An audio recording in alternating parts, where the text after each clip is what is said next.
Good morning, good afternoon, good evening. Here we have a rather dirty, but it's black, 2018/2019 Ford Focus ST line. So, and it's an estate, sorry, a wagon, as they like to call it. And sorry about all the reflections, but that's what you get when they give you a black car. So, this is the new Ford Focus. Came out in 2018. They looked at, in my view, the Audi A3, the BMW 1 Series, the Golf, and basically copied them or put their twist on them. The previous model to this was quite a fussy vehicle, interior and exterior, and they've changed quite a lot for this particular model. So we'll start with where this ST line sits in their model lineup. They have a basic style model, then I think it's a Z-Tech, then I think it's a Titanium, and then a Titanium X, then the ST line, and then the ST line X. They've also got an active model, and the active model is basically trying to be a mini SUV, where it's got raised body, raised suspension, plastic scuff guards, etc. So this sits second from the top of their normal run-of-the-mill range. There's eventually going to be a Focus ST and possibly a Focus RS, but they're to come. Apparently this one was all built, designed, etc. in Germany. This one comes with, what does it come with? It comes with grey 17-inch alloy wheels, which are quite nice. It's got privacy glass, damage avoidance sensors at the front. It's got a sensor stroke camera. I think you can see it in the back of the rear view mirror, and also the camera right in the middle of the windscreen for looking at speed signs, so it can report the correct speed. You've got different options on the headlights, so you can have LED, you can have conventional. I think these are conventional with LED runner lights. Again, you've got the sensors in the front, and I think there's a sensor in the, I think the camera is based in that section down there, but don't quote me. Yeah, it looks quite nice.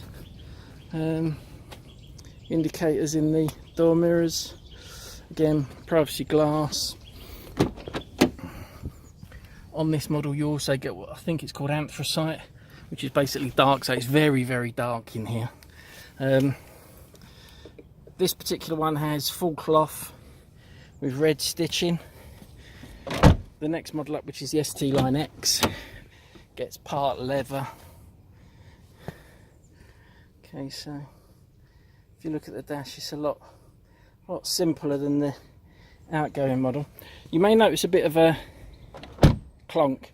What that is, they've got these new, this is an option, these plastic protectors that pop out, and what they do, as you close the door, there's a mechanical bracket, yeah, there, that sort of retracts it back in the door. So as you open the door, it pops out and goes back, and they're a bit loose, so that's what makes the rattling noise.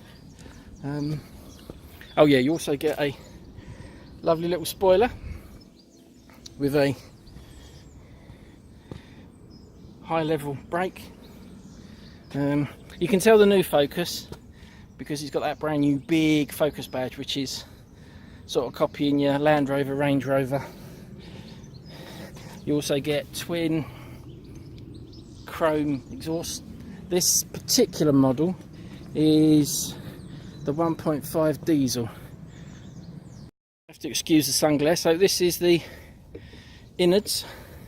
There's one disappointing thing. I've come from I've currently got a BMW 1 Series that's got gas struts. This has got the old conventional arm. But yeah, this is, I want to say, is it a three-cylinder diesel, 1.5, 115 PS stroke brake. It's quite torquey. It's basically a similar spec motor to what I've got in the BMW, and it's on sort of par for performance wise. The only trouble with this one, I know this is an estate or a wagon, maybe something to do with first gear is very low, so what you do is you end up revving quite a bit and not getting anywhere, and then changing into second, and then that's when the sort of torque kicks in. But yeah, it looks all quite compact. It's quite a small engine bay. Air conditioning nestled in the back, battery in the front, airbox, mass airflow sensor, and turbo gubbins over the back, if you're interested in that sort of thing. I did a review on the previous version ST to this, and all the plastic on the front grille, the lower grille, the front fog light surround, was all what they like to call piano black plastic, which is nice, shiny, basically the same as what this car is. So it's all nice and shiny, and it looked horrible and cheap, and it's called piano black because it looks good on a piano, not because it looks good on plastic trim. But this one's gone back to conventional matte or satin type finish on the grille.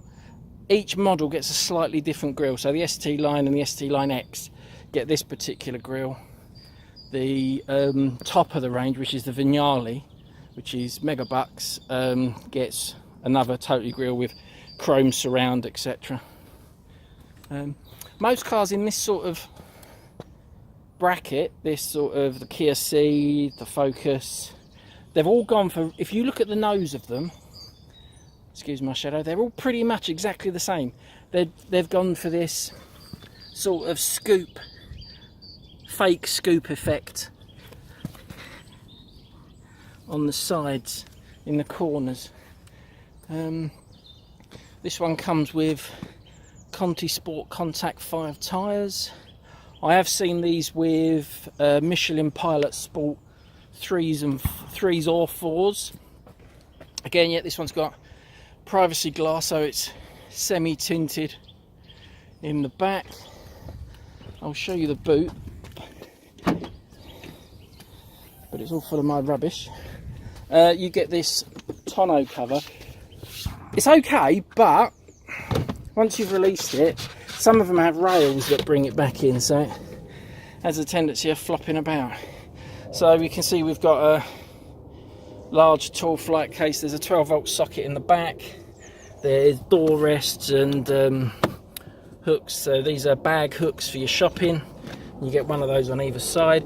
You've also got the quick release for the seat, so you pull that and the seats go down. There may be somewhere to stow this under the floor. This has got like a second floor.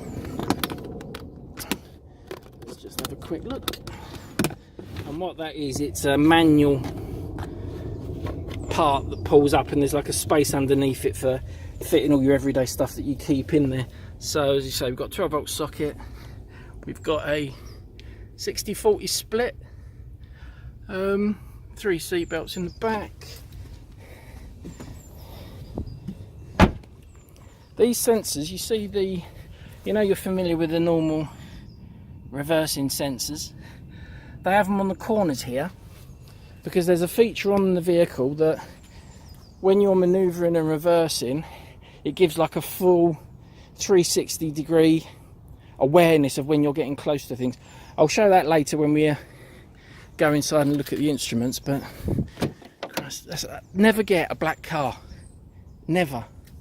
When this came to me, I've had this like 2 days, and I've only driven it like, as you say, those 2 days, and it's a right old mess. Right old mess. Okay, right, so the interior. So as I say, this one is full cloth. So this is the dash. It's not a full LCD dash. There's an LCD section that comes up in the middle, which is that part. Yep, I know the fuel level's low, shut up. So that's the dash. You've then got the central display over there. What else have we got? We've got unilluminated vanity mirrors. We've got just the standard twin interior lights and the emergency back button. You press that and your phone kicks into gear. Again, non-illuminated on the driver's side. You've got the black anthracite interior, which some will like, some won't. It makes it very dark in here, but it's quite nice. You've got soft squidgy rubber. You've got fake carbon fibre insert. The dash is very, very streamlined. It's very Audi, BMW-esque in its simplification. This one's got standard air conditioning down the bottom. The illumination, let's see if I can get a better angle. The illumination for the heater controls is all orange. The backlight for these are the orange lights, but everything, all the backlight is in blue. So all of these are illuminated backlit blue. Same down there. So you've got door lock switch there. You've got your electric mirrors. You've got your window lock. They're a single pull to raise and a single press to lower, which I absolutely love, which is what my BMW's got. And again, and that is on all of them.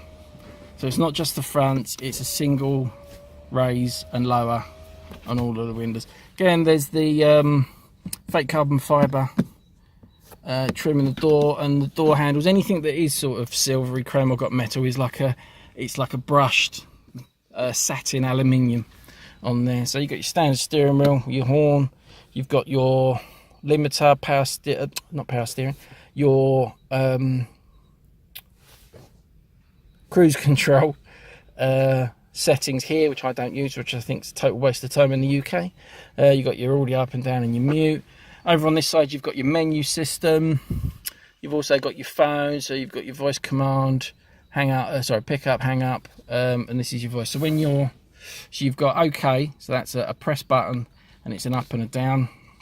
You also got your sub menu and your return.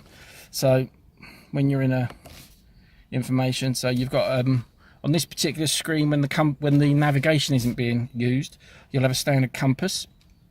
You've also got top right hand corner a outside temperature gauge, and over in the top left hand corner where it currently says navigation, where you're driving, you'll have your odometer, trip meter for the total miles driven. So next up, we've got the driver assist, so that gives you your lane warnings if you're going out of the lane. Also gives you the warnings if you're getting too close to a vehicle in front, and also when you're parking. You've got your pre-collision alert, your traffic sign recognition, keep lane driver alert. You've also got this particular setting, which I've set up for Eco Coach. It's currently got speedo, but you can set that to your trip computer, your fuel economy, digital speedo, your calm screen, so you can have a calm screen, which is just that. Apparently that calms you down.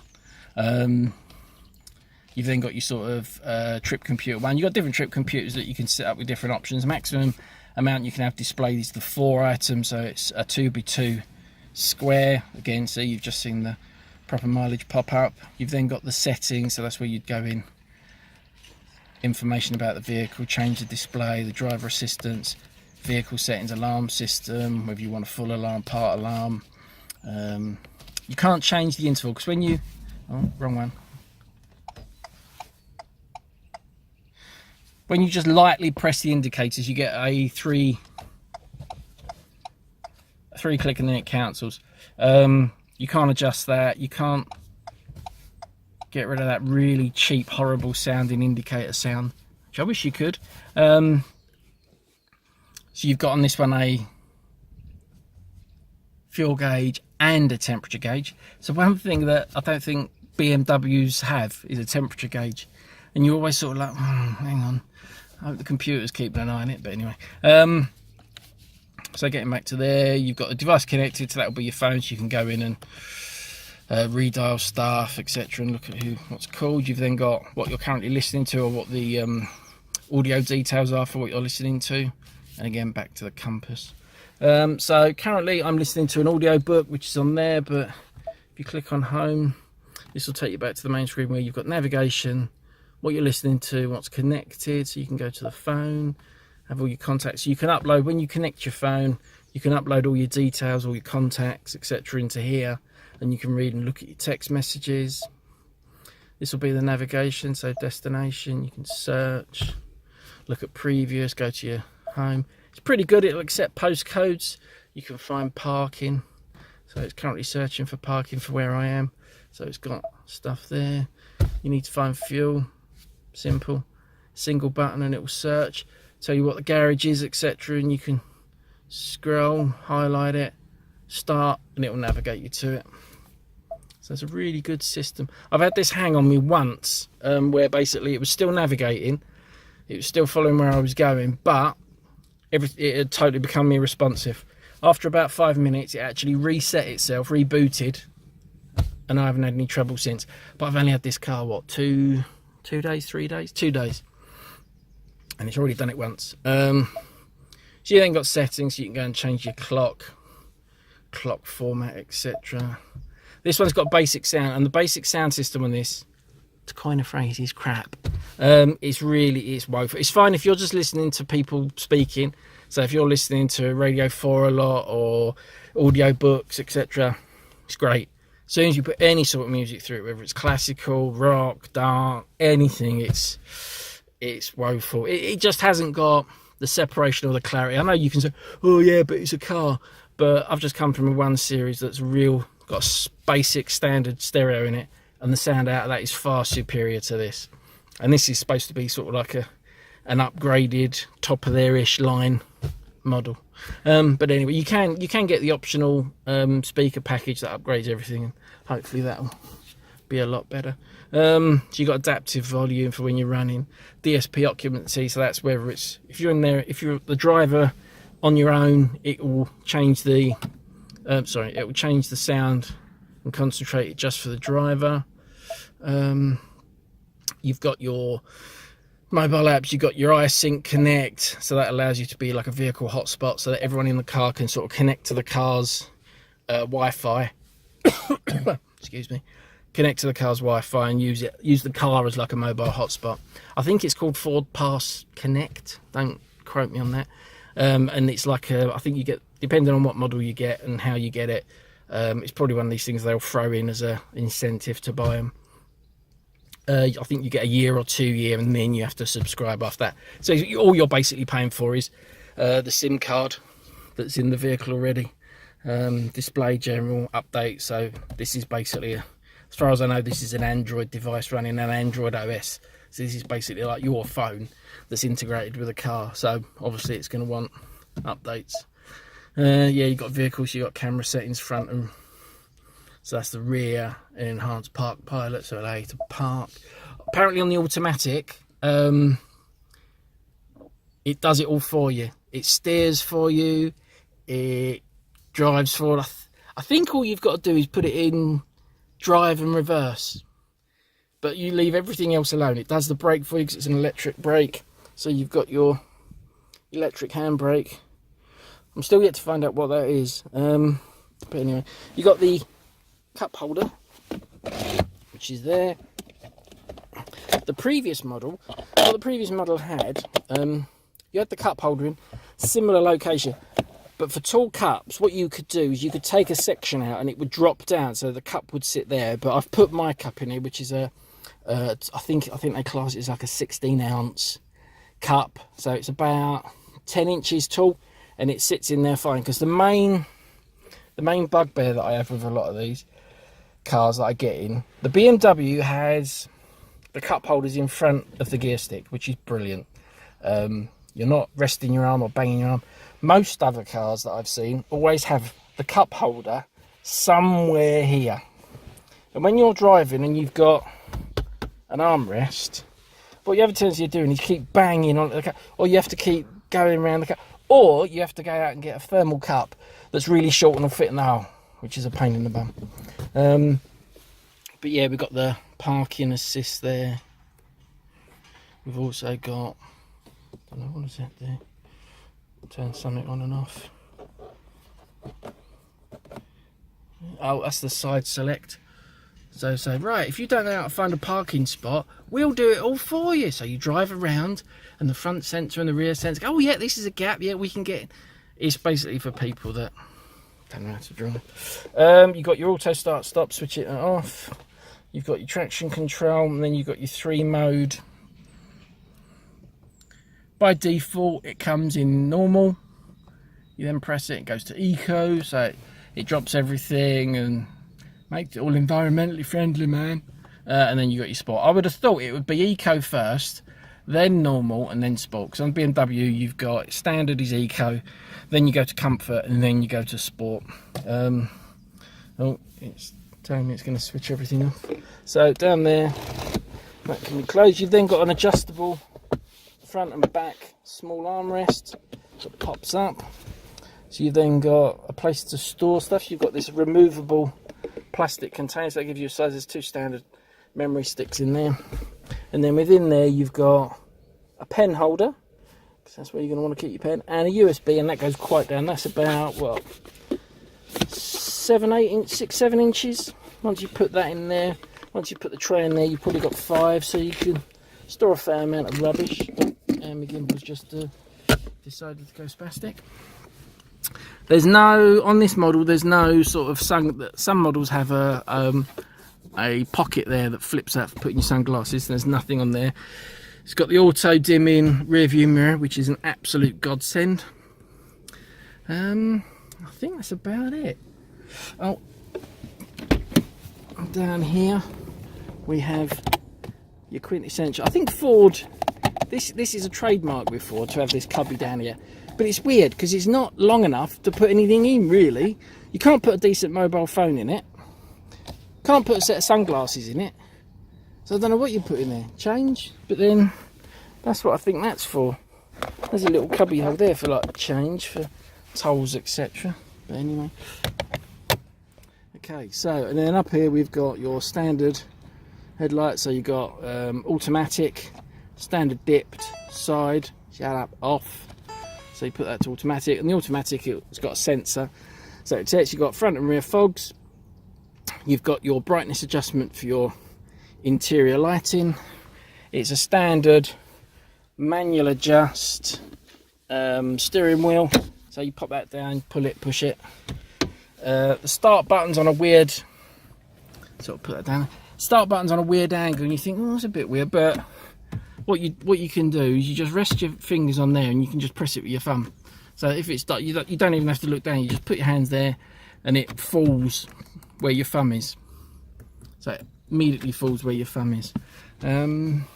Indicators, well, you got your indicators on the left, you've also got your lane avoidance on and off, and standard wishy-washy wiper stuff on here. Automatic and rear and front, and your standard fare. Ride wise, really nice. So this has got 17-inch alloys. It's not crashy, it's firm. I haven't really pushed it, I haven't really ragged it, but I've tried to match the same sort of cornering conditions that I would in the 116 diesel BMW. The 116 diesel BMW, I think, handles absolutely effortlessly. I think it's absolutely brilliant handling. I know a lot of journalists have sort of slagged it off and moaned and whinged, but I've pushed it, and people have said, they've been in the car and they've said, this car handles better than it. My car would never go around that corner at that speed, or it would never be able to drive along this road at this speed. It was a firm ride, but it was never crashy. It was perfectly damped, and it was composed, and it was great. And if you did get any air, when it landed, Oh, it was magical. I haven't got air in this yet, and I don't plan to, because it's not mine and it's not company vehicle. This is just a loan car from Ford, just to see how I like it. But yeah, this, I think, not the Estate, but the hatch, I think is going to be my next company car. Because I've had 2 BMWs and I just fancy a bit of a change. So you've got your lovely Ford logo, so that's to say, yes, you are in a Ford.